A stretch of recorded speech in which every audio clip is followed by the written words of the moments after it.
from a leadership perspective, there's always more that's going on than we recognize that's going on.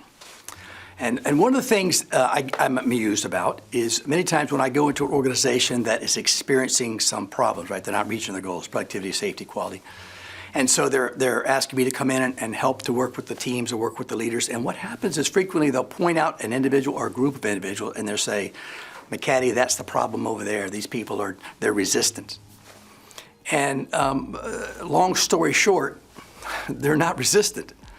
And sometimes we classify people who have different ideas or who don't agree with our ideas as resistant, and we label them as rebels.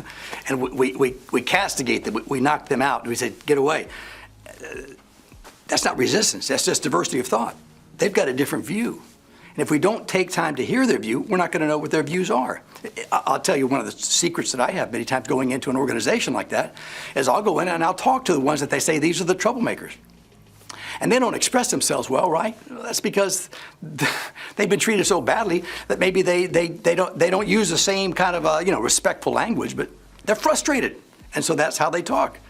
But when I go into those situations, if I can be patient, and if I can hear, if I can look for what's the good that they're saying or what's the good of the individual, many times what I can find is a lot of issues that are there, and I'll take their ideas. What's the problem? Here it is. Why is it caused? What's the solution? And I'll present it back to the management that asked me in, and they'll say, "Oh my gosh, McCaddy, you're so smart." And I say, "No, it's not me. It's the people that you said were resistors, the people that you wouldn't listen to."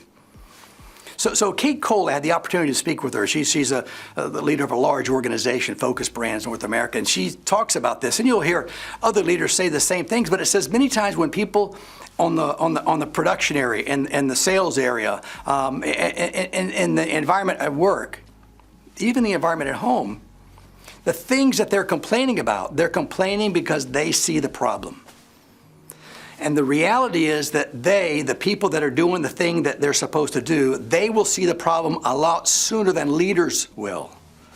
But the people that see the problem, that talk about the problem, they don't necessarily have the ability to articulate it in big picture, and they certainly don't have the opportunity to change, to make the changes needed to resolve the problem. That's where leaders come in.